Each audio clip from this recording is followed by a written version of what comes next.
वो एक भारी, खौफनाक और मर्दाना आवाज़ में बात कर रहा था, जिसकी वजह से उसकी वालिदा डर गई। तो वो उस गधे पे चढ़ गया और उसने उस गधे को उसकी नेक से, यानी नेक की ऊपर वाली साइड से इतनी ज़ोर से बाइट किया कि वो गधा वाला भी देख के हैरान हो गया कि एक आम लड़का, एक छोटा बच्चा ये इस तरह की कैसे बिहेव कर रहा है।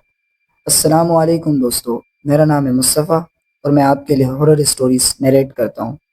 अगर आप भी कोई मुझसे अपनी स्टोरीज़ शेयर करना चाहते हैं तो डिस्क्रिप्शन में दिए गए ईमेल या नंबर पर मुझे अपनी स्टोरीज़ शेयर करें।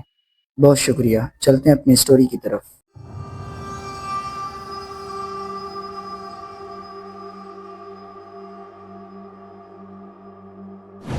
अस्सलाम वालेकुम। ये स्टोरी जिन्होंने हमसे शेयर की है उनका नाम रहमान है और उनका कहना है कि हमारी पूरी बिल्डिंग है और उसके सेकंड फ्लोर पे हमने एक घर जो था वो किराए पे दिया हुआ था किसी और को, और वो दूसरी फैमिली उसमें रहती थी।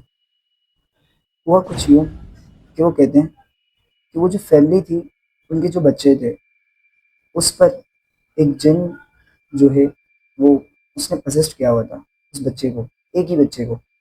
जैसे उसके दो बच्चे थे, दो भाई थे, लेकिन उसमें से एक भाई को पजेस्ट किया हुआ था जिसका नाम नोमान था।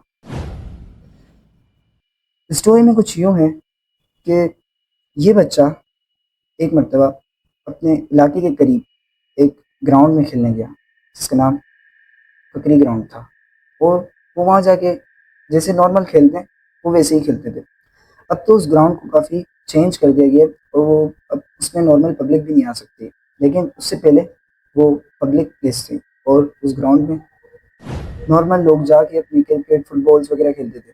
तो वो बच्चे भी वहाँ खेल रहे थे, लेकिन उस बच्चे को खेलते खेलते वॉशरूम आई और उसने आसपास जाने के बजाय करीब ही एक झाड़ियों में जाके वॉशरूम कर दी और फ्रेश होके वापस खेलने में लग गया। जब वो खेल रहा था जब तक तो कुछ नहीं था, लेकिन जब वो घर पे आया तो उसकी हालत बिगड़ने लगी। उसकी वालदा घर में थी और उसका भाई भी, लेकिन उस बच्चे की हालत बिगड़ने लगी और वो एक दीवार से जाके अपनी टांगों के अंदर अपना मुंह दे के बैठा रहा और कुछ नहीं कह रहा किसी से, और सिर्फ चुपचाप बैठा हुआ था। कुछ देर बाद उसकी माँ ने उठाया, उससे बात करी तो वो बिल्कुल भी नॉर्मल बिहेव नहीं कर रहा था। उसकी आवाज़ बिल्कुल बदल गई। वो एक भारी, खौफनाक और मर्दाना आवाज़ में बात कर रहा था, जिसकी वजह से उसकी वालिदा डर गई और उसने अपने मकान मालिक यानी ऊपर के लोगों को बुलाया और बोला कि यार इसे देखो क्या हो गया है? अचानक से इसे अभी खेल के आया है और अचानक से इसे कुछ हुआ है जिसकी वजह से ये इस तरह कर रहा है।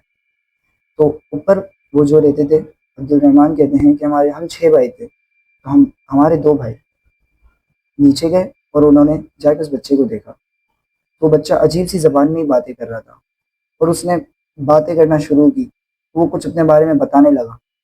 वो असल में एक जिन था जो वहाँ पे उस टाइम आया था उस बच्चे में, उसने उसे पजेस्ट किया था।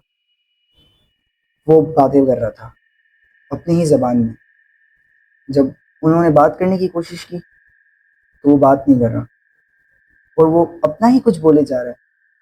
अब वो जो थे, जो ऊपर से आए थे, उन्होंने ये समझा कि ये बच्चा जानबूझ के कर रहा है, मजाक मस्तियाँ कर रहा है ताकि ये दूसरों को परेशान करे और इसकी स्कूल्स वगैरह छूटे, और ये जानबूझ के कर रहा है इस वजह से। तो उस बच्चे नोमान को उन्होंने मारा।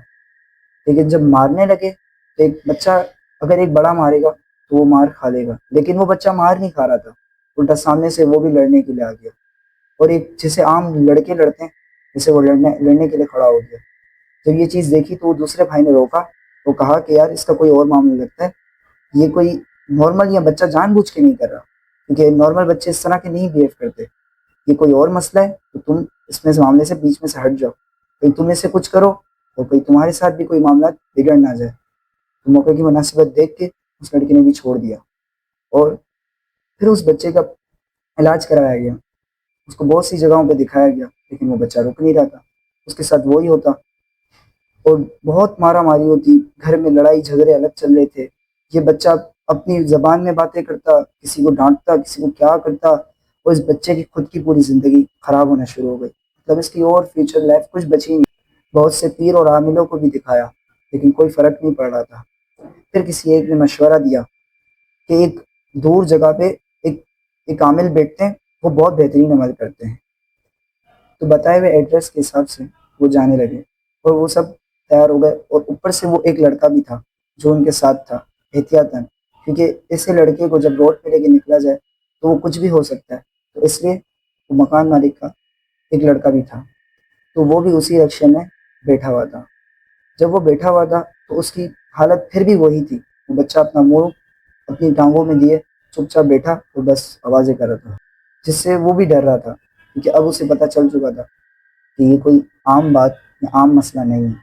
जब जाने लगे तो रास्ते में वही ग्राउंड आया जिस जगह से वो बच्चा पजेस्ट हुआ था, जहाँ से सारी प्रॉब्लम्स क्रिएट हुई थी। जब वो ग्राउंड आया तो उस बच्चे ने चलते रिक्शे से झंप मारी और आगे ही, मतलब जब झंप मारी तो उसी के आगे एक गधा गाड़ी वाला था, तो वो उस गधे पे चढ़ गया और उसने उस गधे को उसकी नेक से, यानी नेक की ऊपर वाली साइड से इतनी जोर से बाइट किया कि वो गधा वाला भी देख के हैरान हो गया कि एक आम लड़का, एक छोटा बच्चा ये इस तरह की कैसे बिहेव कर रहा है। और उसने लाठी ली और उस बच्चे को मारना शुरू कर दिया। वो समझा ये कोई पागल है और उसने जानबूझ के ये हरकत की है, लेकिन वो पागल नहीं था, असल में वो बच्चा पसिस था। उस बच्चे ने गधे को इतनी जोर से काट लिया कि मतलब खून वगैरह निकलना शुरू हो गया, लेकिन वो छोड़ नहीं रहा था।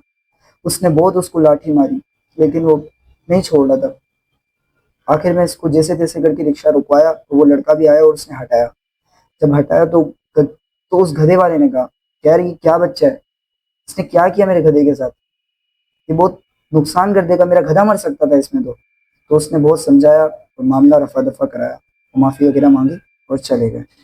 जब ये उस आमिर साहब के पास पहुंचे तो उस आमिर साहब ने बच्चे से मिलकर कुछ देर में बताया कि ये जब ग्राउंड में खेलने गया था तो इसने जहाँ यहाँ फ्रेश हुआ है, वहाँ से वहाँ पर एक जिन्नात की फैमिली थी जो कि अपनी पूरे ख़ानदान के साथ रहती थी।